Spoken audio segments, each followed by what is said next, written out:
5 minute की concept booster series में आपका स्वागत है। तो आज हम 5 मिनट में मेंडलीव की आवर्त सारणी को देखेंगे, है ना। तो मेंडलीव की आवर्त सारणी,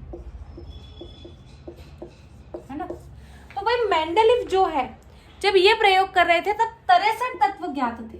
कितने? 63 तत्व ज्ञात थे। अब मेंडलीव ने क्या किया?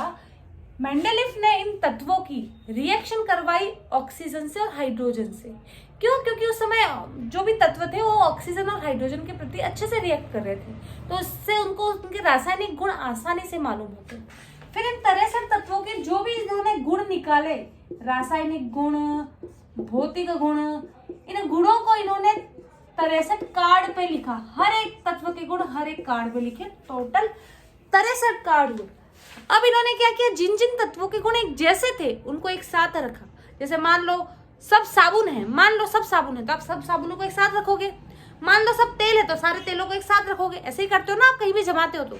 सिमिलरली जिन जिन तत्वों के गुण एक जैसे थे उसने इनको साथ में रखा। और उसके बाद उसने क्या देखा कि ये तत्व ऐसे ही जम गए हैं अगर मैं तत्वों को परमाणु भार के बढ़ते क्रम में जमाऊं, है ना। और उसने ये भी देखा कि एक निश्चित परमाणु भार के बाद क्या हो रहा है, गुणों की पुनरावृत्ति हो रही है या गुण एक जैसे मिल रहे हैं। तब इन्होंने एक नियम दिया। क्या नियम दिया? तत्वों के भौतिक एवं रासायनिक गुण परमाणु भार के आवर्ती फलन होते हैं। आवर्ती फलन होते हैं। आवर्ती फलन का मतलब है कि एक निश्चित परमाणु भार के क्रम में जमाने पर एक निश्चित अंतराल के बाद गुणों में या तो दोहरान हो रहा है या कुछ न कुछ समानता देखने को मिल रही है, या तो गुण बढ़ रहे हैं या गुण कम हो रहे हैं। इस प्रकार से उन्होंने देखा। अब मेंडलीव की जो आवर्त सारणी है उसमें जो क्षैतिज पंक्तियां थी, उस क्षैतिज पंक्ति को इन्होंने कहा आवर्त, और जो ऊर्ध्वाधर स्तंभ थे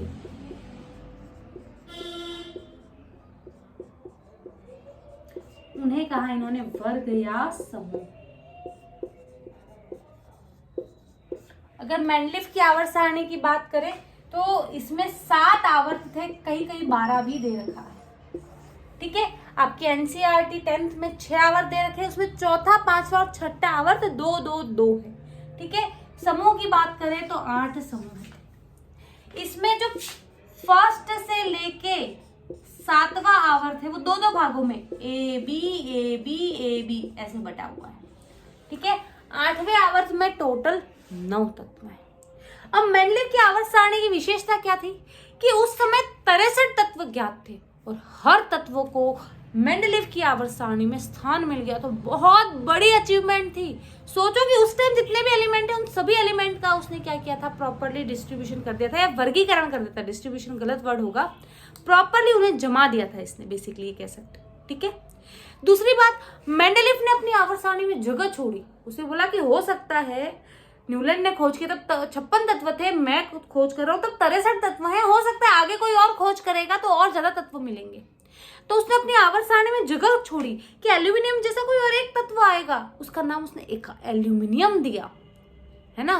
सिलिकॉन जैसा शायद कोई और तत्व आएगा जिसका परमाणु भार सिलिकॉन के लगभग होगा, उसी तरह के वो ऑक्साइड बनाएगा, है ना। तो ये बहुत बड़ा अचीवमेंट था। फिर उसने कुछ तत्वों के परमाणु भार भी सही किए, है ना। रिएक्टिविटी के आधार पर, अलग अलग उसके प्रोसेसों के आधार पर कुछ तत्वों के परमाणु भार भी सही किए। और क्या किया भाई? खोज हुई अक्रिय गैसों की। मेंडलीव की आवर्त सारणी में बिना किसी तत्व का स्थान परिवर्तन किए साइड में एक अलग से कॉलम बना दिया गया, तो अक्रिय गैसों की खोज से भी कोई फर्क नहीं पड़ा। लेकिन मेंडलीव की आवर्त सारणी के कुछ दोष भी थे। क्या थे वो दोष? तो सबसे बड़ा दोष तो ये था कि भाई खोज हुई समभारिक की। समभारिक जो है, समभारिक नहीं, समस्थानिक की।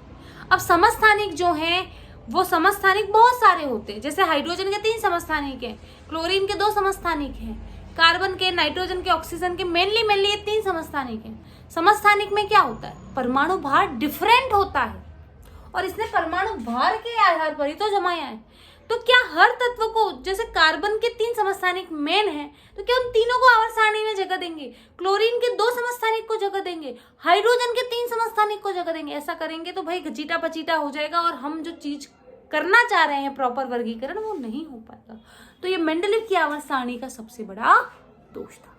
तो ये मेन बातें थी मेंडलीव की आवर्त सारणी की। आई होप आपको क्लियर होंगी। क्लास को लाइक जरूर करें, शेयर जरूर करें। यूट्यूब पे नए हैं तो सब्सक्राइब के बिना ना जाए। मिलते हैं नेक्स्ट क्लास में, तब तक के लिए बाय बाय बच्चा, टेक केयर।